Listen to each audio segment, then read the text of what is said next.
La submuración se presenta en el caso de tener que fundar un edificio con cota inferior a la de la fundación del edificio vecino.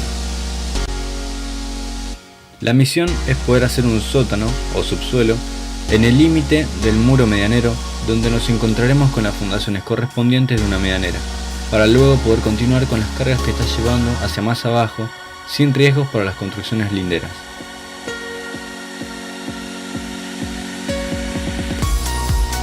La submuración es un tipo de obra que exige un tratamiento diferenciado en cuanto al trabajo, siendo muy riesgoso si no se toman las medidas de control necesarias, relevamiento previo necesario, documentación necesaria, informes previos como estudio del suelo, relevamiento de los edificios ya construidos y la seguridad para los trabajadores ante este tipo de obra.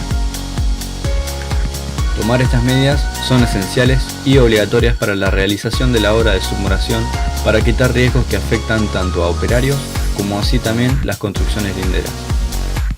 Dichos riesgos pueden ser derrumbes de tierra por cargas laterales o de paredes laterales que podrían producir accidentes graves y fatales también.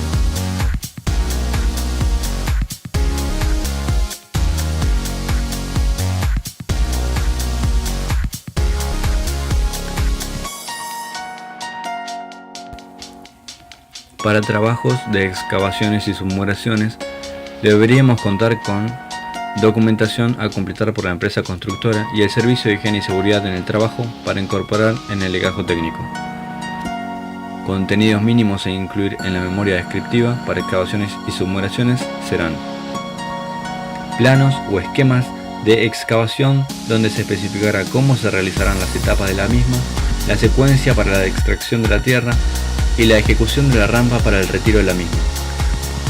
Facilitar accesos seguros de ingreso y salida de las excavaciones de acuerdo a la normativa vigente.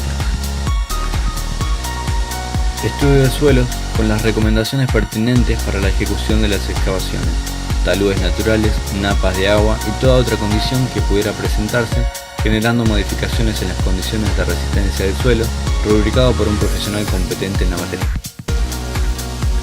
Cálculos estructurales de los apuntalamientos, entibamientos, arriostramientos o cualquier otro medio eficaz para evitar el desmoronamiento del suelo o muros linderos. Planos, esquemas con las características de los muros existentes a submurar y de los nuevos muros o tabiques de submuración, indicando secuencia y método constructivo. Cabe recordar que no siempre los muros medianeros o cualquier otro muro portante funden a la misma altura en toda su longitud. Podemos encontrarnos con muros que empiezan a fundar a 1 metro bajo el nivel 0 y en otra parte funde a 3 metros bajo el nivel 0. Por eso es muy importante la etapa de relevamiento previo. También deberíamos contar con un cronograma para la ejecución de los trabajos de excavación. Procedimiento y método a seguir para la ejecución de las excavaciones, donde se indicará si se efectuarán en forma manual, con maquinaria o sistemas mixtos. En el caso de la excavación con máquinas, se dispondrán las medidas de seguridad para evitar el trabajo en forma simultánea con los operarios, manteniendo las distancias de seguridad de acuerdo a la normativa vigente. Previo al inicio de los trabajos, deberá confeccionarse un plan de trabajo para la realización de submuraciones, que contemple los plazos de realización y la ejecución en forma alternada, manteniendo los taludes naturales del terreno. Deberemos contar con un sistema de verificación del corte de los servicios de electricidad, agua y gas. Asimismo, se deberá verificar la inexistencia de caños de agua o saneamiento averiados que puedan acarrear riesgos súbitos, anegando la excavación o causando el desmoronamiento en sus paredes. Descripción de las medidas de seguridad colectivas a adoptar específicas para esta etapa de la obra. También la descripción de los elementos de protección personal necesarios, acorde a los riesgos a los que se encuentran expuestos los trabajadores. Descripción de las medidas preventivas que se tomarán para evitar el derrumbe de los muros en el caso de la ejecución de vigas medianeras donde se deberá cortar paredes linderas. Y por último, deberá incorporarse al legajo técnico el programa de capacitación a los trabajadores específico para estas tareas.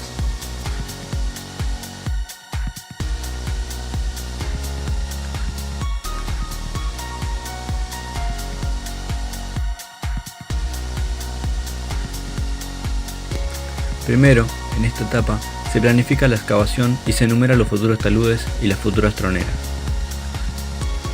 Luego se realiza la excavación necesaria a corte del proyecto bajo el nivel.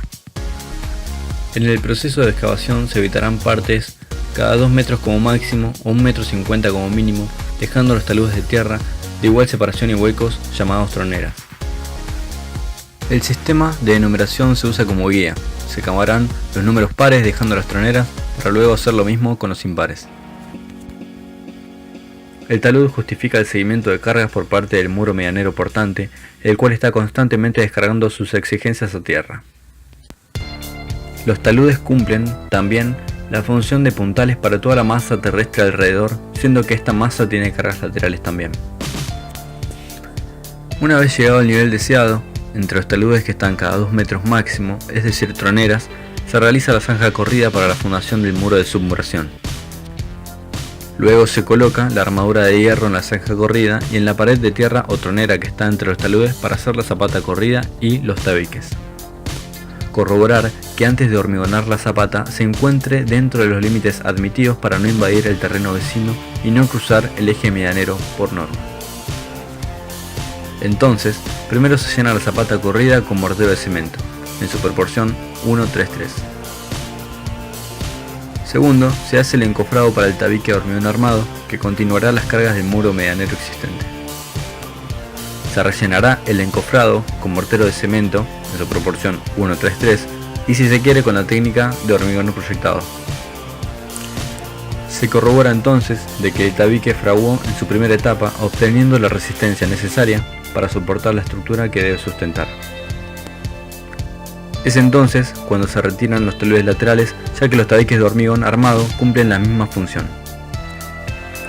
Se repiten los pasos anteriores para hacer la zapata corrida de la fundación y los tabiques, para que quede en su totalidad una sola zapata corrida limpia y un solo tabique largo que distribuirá las cargas al terreno exitosamente bajo el nivel del sótano o subsuelo, cumpliendo la misma función que antes cumplía.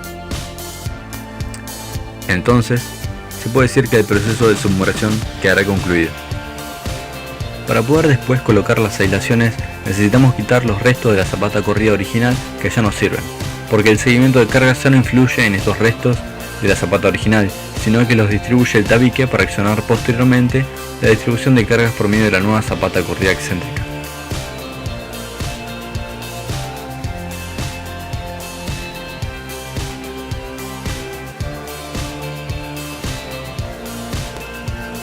Luego de submurar, se le adhieren ciertos pasos para las aislaciones correspondientes a los niveles de sótanos o subsuelos. Una vez teniendo el terreno limpio, compacto y entoscado, se le agregará un film de polietileno para separar del suelo, que además actúa como una barrera hidrófuga. Este film será de 200 micrones. Arriba se le colocará un contrapiso con hormigón pobre con un espesor de 10 centímetros. La capa siguiente no solo es para el suelo, sino que también para los tabiques. Se trata de una capa de aislación hidrófuga con mortero de cemento impermeable, en su proporción 1:3 más 10% de hidrófugo. Esta capa tendrá la particularidad de formar una futura babeta, por lo que el encuentro con los tabiques será con un borde redondeado. Entonces se aplicará la membrana elástica, donde exitosamente cumplirá la función con la babeta, lo cual permite hacer un seguimiento menos cortante de una buena doble capa aisladora. Se recomienda no hacerlo con ángulos de 90 grados porque con el peso de las siguientes capas puede romper alguna aislación hidrófuga, perdiendo así toda la continuidad de la aislación. Arriba se le colocará un contrapiso con un espesor de 8 centímetros con hormigón pobre para tapar la babeta y asentar bien las aislaciones para poder agregarle posteriormente una carpeta de nivelación. Entonces procedemos a la carpeta de nivelación con mortero de cemento en su proporción 1:3. Una vez teniendo un suelo firme, podemos colocar los bloques de hormigón, no necesariamente los más grandes, para tapar la aislación a los costados y para luego poder colocar el entrepiso. Para las paredes, luego de los bloques, va el yeso proyectado monocapa. Para terminar el suelo, se coloca el adhesivo cementicio hidráulico. Luego se coloca el solado con los zócalos. De esta manera lograremos una aislación segura y garantizada ante la humedad, tanto en el suelo como en las paredes. Para el entrepiso Empotramos la losa hueca pretensada en su respectiva diagramación en el muro medianero donde previamente subió la capa del mortero de cemento impermeable.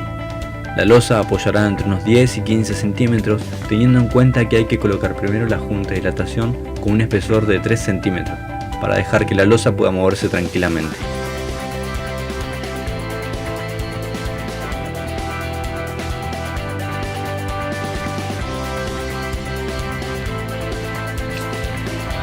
La losa hueca pretensada no necesita más de sí misma para poder empezar a funcionar, pero por norma debemos completar el entrepiso y tener un resultado final con un espesor de no menos de 22 centímetros. Y para ello procedemos a un contrapiso liviano con leca con un espesor de 8 centímetros.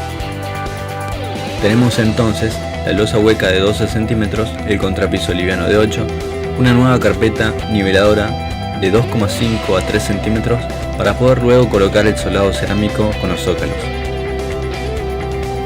En este punto podemos decir que queda concluida la etapa completa de simulación con entrepiso terminado y exitosamente aislado a la humedad.